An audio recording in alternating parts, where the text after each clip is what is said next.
káàbọ̀ sí orí ìkànnì ẹ wo ìṣẹ̀lẹ̀ ńlá ló ṣẹlẹ̀ nínú fídíò tí ẹ ní ìjáde tuntun pẹ́ẹ́pẹ́ ọ̀rọ̀ àṣírí ẹ wo oríṣiríṣi ọ̀rọ̀ lẹ́yìn sọ nínú fídíò yẹn wọ́n farabalẹ̀ kẹ́ gbọ́ látòkè dé ìsàlẹ̀ ẹ wo ìsìnkú táwa ṣe lórí ìkànnì pé tí àwa kò bá rí àwa kì í sọ ìtawọ́ wá síbi láti wá sọ àdìgà ṣèwádìí dáadáa lórí ẹ̀ ká tó wá sọ ẹ wo oríṣiríṣi ọ̀rọ̀ lẹ́yìn sọ nínú fídíò yìí gbogbo ẹ̀ lájọ máa play fún yín tó bá dé kí ìgbà àkọ́kọ́ lẹ́ ń darapọ̀ mọ́ wa lórí ìkànnì ẹ bá wa like ẹ subscribe kẹ́ share àwọn fídíò wa kí wàá lè máa jẹ ìgbádùn irú àwọn content báyìí owó ká má fi ọ̀pá pọ̀lọ̀pọ̀lọ̀ má fi pa ìdè má fi àkókò ṣòwò ẹ̀ẹ́dẹ́gá.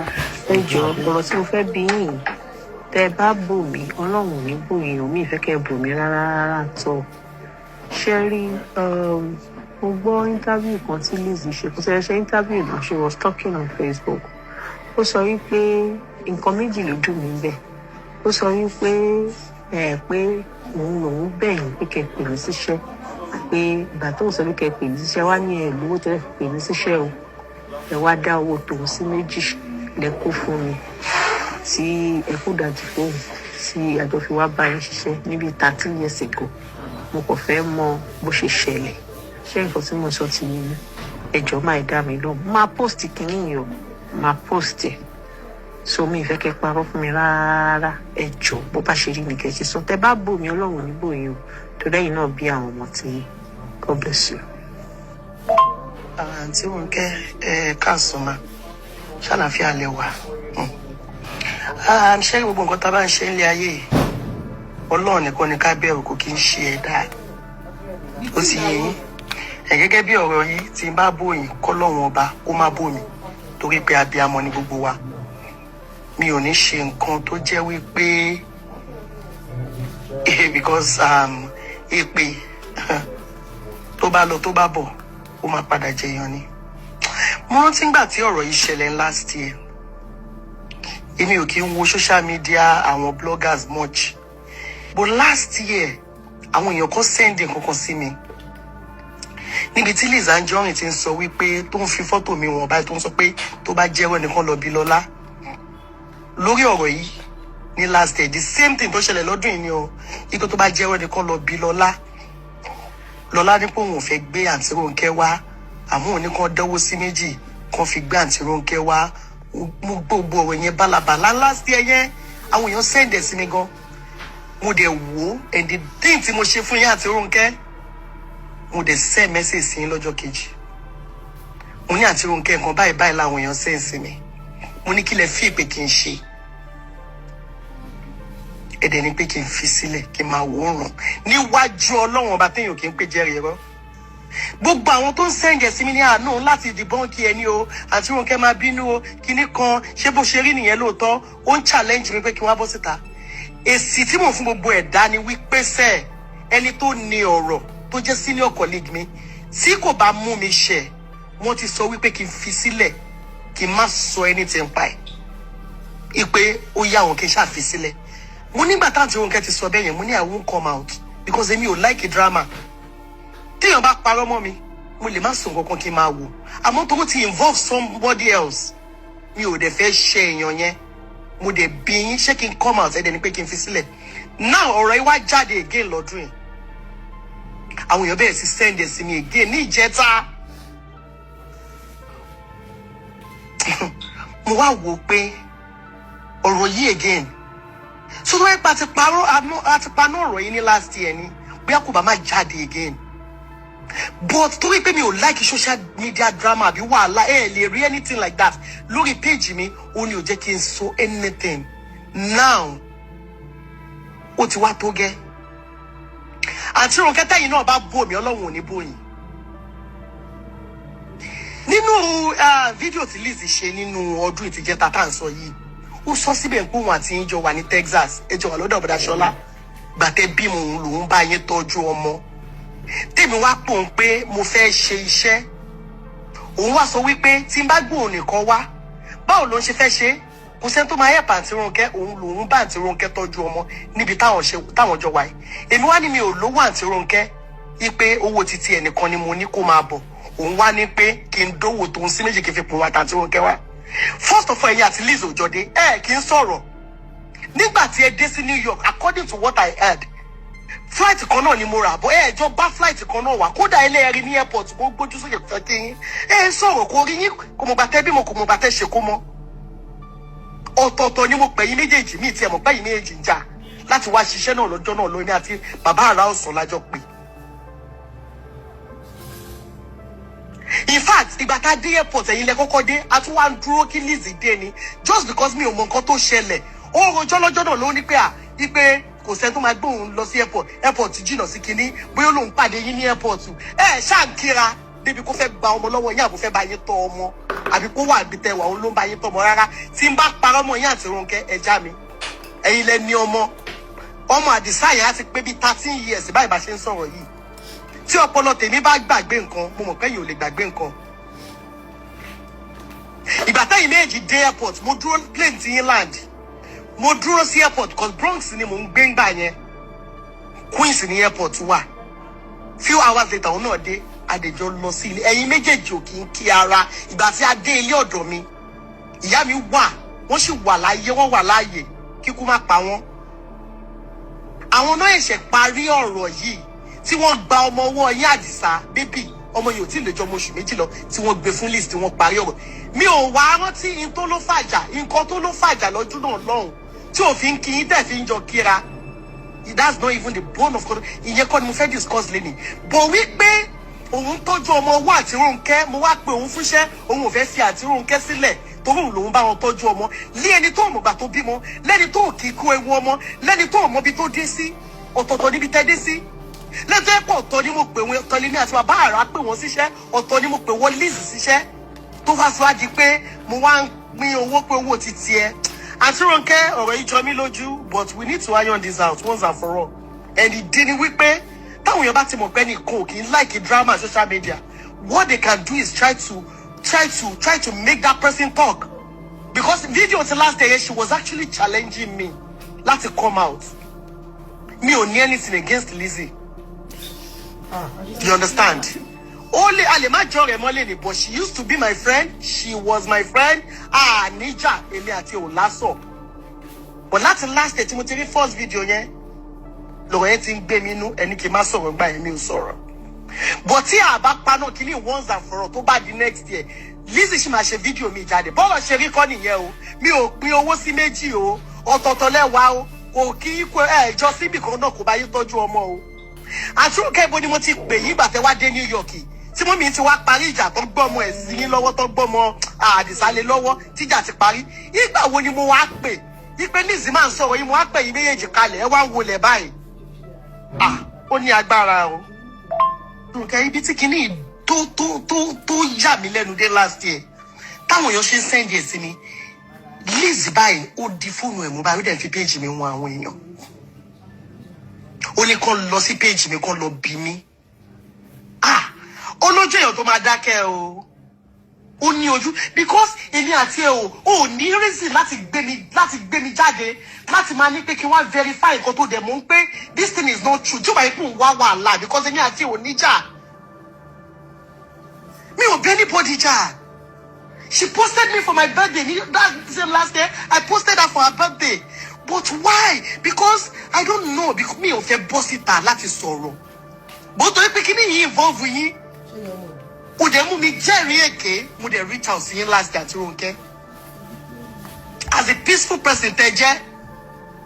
Ẹni pé kí n ṣàfilẹ̀ kí n máa wòran. Inú mi dẹ̀ dùn mí ní kó rọ́ fún yín. Mo ṣe sọ fún yín lẹ́ni ni. Because we share common goals.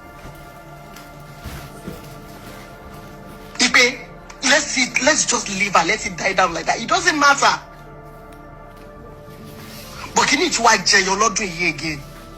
Tí a bá paná ọ̀rọ̀ yìí káyé mọ̀ òótọ́.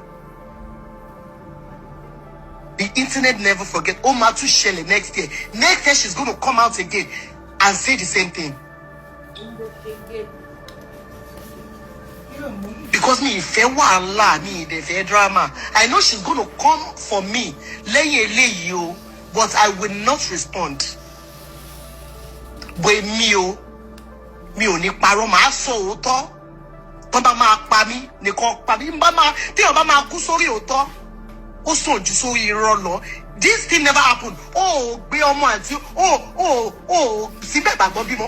Kí wọ́n kú ewu ọmọ. Lọ síbi tó ti bímọ. Síbẹ̀ lọ́jọ́ tó ṣe kò mọ. Gbé ọmọ wọn dání. Kéèyàn má kú ọmọ ẹlẹ́dàá ọmọdé. Adisa will be like 13 years. Àti òkè èmi àti yín gan àkí lẹ́yìn pé you know lórí social media lẹ́kọ̀ọ̀kan ká like comment ara wa. So bí ẹlẹ́ẹ̀kan lọ́dún lèmi àti yín sọ̀rọ̀ lórí WhatsApp. But ó ń parọ́ mọ́ ọmọ ẹlẹ́dàá ọmọ ọ̀run pé wọ́n ló tọ́jú ọmọ tó jẹ́ pé òòrí ọ̀ǹtìgbà tẹ́yìn méjì dé New York. Kí n kíra. Mi lè sọ gẹ́gẹ́ bí mo sọ I don't want to go into details of nǹkan tó sọ pé ó fàjà tó ṣàlàyé lọ́jọ́ náà lọ tí mo mi fi bá yín parí ẹ̀ wọ́n gba ọmọ wọn tí wọ́n gba ọmọ lọ́wọ́ yín wọ́n lè gbé police pé ọmọ àti ẹ̀yà gbé dání ìjà dẹ̀ parí. Why the lies that ìwọ ló ń bá wọn tọ́jú ọmọ mo á request fẹ́ ìméjì láti wá. Bàbá àrà òsùn ò tí kù wọ́n wà láàyè kọ́ ló ń bá wa lọ́ra ẹ̀mí wọn kọ́ dàgbà kan dógbó. Èmi ò jù bẹ́ẹ̀ lọ o. Èmi àti Liz níjà. Èmi àti Liz jàre. Títí di bí mo ṣe ń sọ̀rọ̀ yìí, èmi àti Liz ò jàre.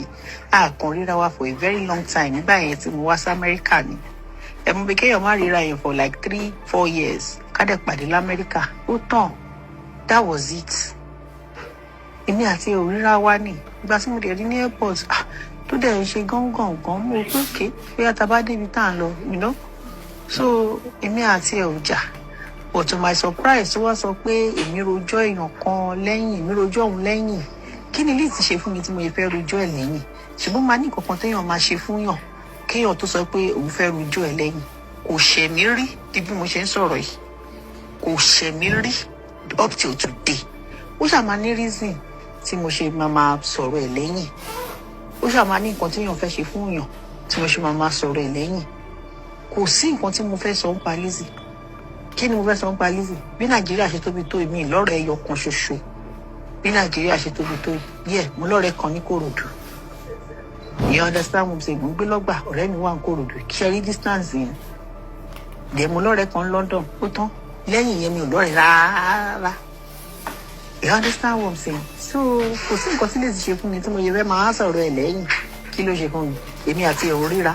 Àjọ ní same stature. Ká bá sọ pé bóyá tí wọ́n bá fẹ́ cast ẹ̀ tán bá rí wọ́n cast mi. Àjọ ní same stature. Àjọ sọ̀rọ̀ bákan náà. In fact, àwọn producers tó ń pè ó yàtọ̀ sáwọn producers tó ń pè mí. So tá a bá máa pàdé bóyá ẹ̀kọ̀ọ̀kan la máa ń pàdé. Mo lè káyé ìgbà tèmi àti Lizzy ti jọ pàdé lórí sẹ́ẹ̀tì rí. So kí ni nǹkan tó fẹ́ ṣe fún mi tí mo jí fẹ́ máa sọ̀rọ̀ ẹ̀ lẹ́yìn? Bọ́ ó yẹ Ọlọ́run ju bó ṣe yé àwa èèyàn lọ. Mo kàn fẹ́ clarify ọ̀rọ̀ sísọ lẹ́yìn yẹn ni. You understand what I'm saying? Àti pé òun bá mi tọ́jú ọmọ yẹn nǹkan tí mo kàn fẹ́ clarify nìyẹn. Bọ́ ó yẹ Ọlọ́run ju bó ṣe yé àwa èèyàn lọ. Ẹ ṣé mo dúpẹ́ ìyá mi. God bless you. Ẹ ṣé. Ronke, kò sí problem. Like I said, me anything against the Liz. You understand? Me anything against it. Last year, mo ṣe post it, o no post me fún birthday mi o kí n dá sí whatever tó bá ń ṣẹlẹ̀ ní online tó bá ń go on. I don't. I try to stay neutral. See anything tí kò bá kàn mí. So kò sí ìjà kò sí anything until bàtàwọn èèyàn pé àkíyèsí mi sí fídíò last year yẹn mi mọ nǹkan tó ṣẹlẹ̀ sẹ́yìn àti ẹ̀ngbà yẹn tí fídíò tó fi ṣe fídíò yẹn last year talking about nǹkan tó ṣẹlẹ̀ bí 13 years ago. So èmi ló yẹ kí n bínú gbà yẹn pé why are you showing my page and directing people to my page to come and be verifying stuff with me?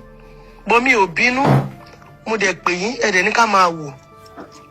So ẹ ṣáà jẹ́ ká jẹ́ kí gbogbo ẹ̀ dá ẹ̀dá kó lọ. That's èmi kàn. It's very important for us to talk about this.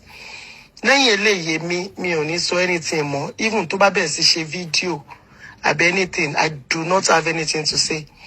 Mi ò kí ń ṣe drama lórí page mi ò dẹ̀ kí ń like láti máa involve ní irú àwọn nǹkan bẹ́ẹ̀ yẹn. But thank you so much. Mo dúpẹ́ lọ́wọ́ yín for clarifying this issue with me. So kò jù bẹ́ẹ̀ lọ ẹ ṣé mà. Thank you.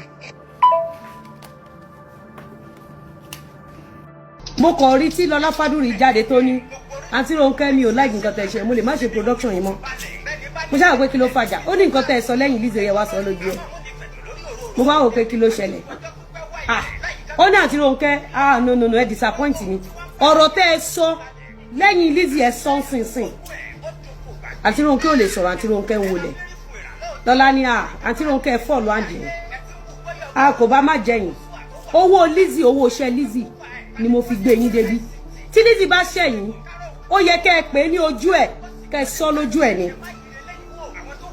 ó yẹ kẹ́ ẹ pé Lizzy lójú ẹ̀ kẹ́ ẹ sọ pé kẹ́ ẹ máa sọ̀rọ̀ ẹ̀ lẹ́yìn láìda mo bá wò pé wáò Lola Faduri ṣàfaraya èmi ni mo tún wá ń kí èmi tún wá ń bẹ Lola Faduri bọ́sẹ̀ mo èèyàn ẹlẹ́rara ní gbogbo wa àtìgbà ni mo ti wò pé wáò kí ni yẹn dùn mí lẹ́gbẹ̀ẹ́ kan but mo kàn wò pé irú wàhálà wo ni gbogbo wàhálà eléyìí so a ṣáà padà sí Texas ṣé Texas ní tàwa lọ́dọ̀ bọ̀dá Ṣọlá ọlá ni a ṣáà padà síbẹ̀ mo dẹ̀ rí tí àǹtí Ronke máa ń throw shade sí mi táǹtí Ronke máa ń throw shade sí mi nígbà tá a wá jà yẹn tá a wá ní issue ẹ má gbàgbé pé àǹtí Ronke ó throw shade sí Nkechi Blessing ayé àwọn ọmọ yìí tẹ́ bá rántí àǹtí Ronke Oshodi òkè ìgbà yẹn ni Nkechi Blessing ṣe ra Venza àǹtí Ronke Oshodi òkè bá jáde ó fún Nkechi jẹ ó mọ àbí ọmọ ẹ̀yàn ọmọ Ọlọ́run ṣé ó mu dáadáa ṣe é rántí ọmọ kan náà ra nǹkan kan àǹtí Ronke Oshodi òkè fún jẹ ṣe é rántí tí n bá parọ́ kẹ́ni eléyìí o irọ́ ló pa eléyìí o òtítọ́ ló sọ tẹ́ bá rántí ẹ sọ pé mo rántí èyí tẹ́ bá rántí ẹ sọ pé mi rántí tẹ́ bá rántí nígbà yẹn Nkechi ra Venza àǹtí Ronke Oshodi ó fún jẹ ọmọ kan náà ra nǹkan kan àǹtí Ronke Oshodi ó fún jẹ ìgbà ẹlẹ́mí náà ra ilé àbí mo ra mọ́tò ok mo ra range wá tàbí kankan ó fún mi jẹ èmi náà wá fún jẹ padà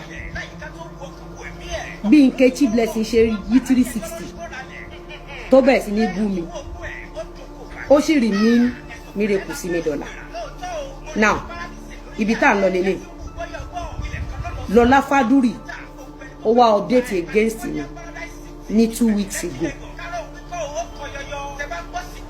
èmi tún wá ń sọ fún gbogbo yín lórí live fún bíbá pé ọ̀rẹ́ mi ni Lola Faduri mo bá rí tí wọ́n bá Lola Faduri kọ́ọ̀tì aburú tó ṣe fún mi mo ṣẹ̀ṣẹ̀ wá lọ gbọ́ fídíò Lola Faduri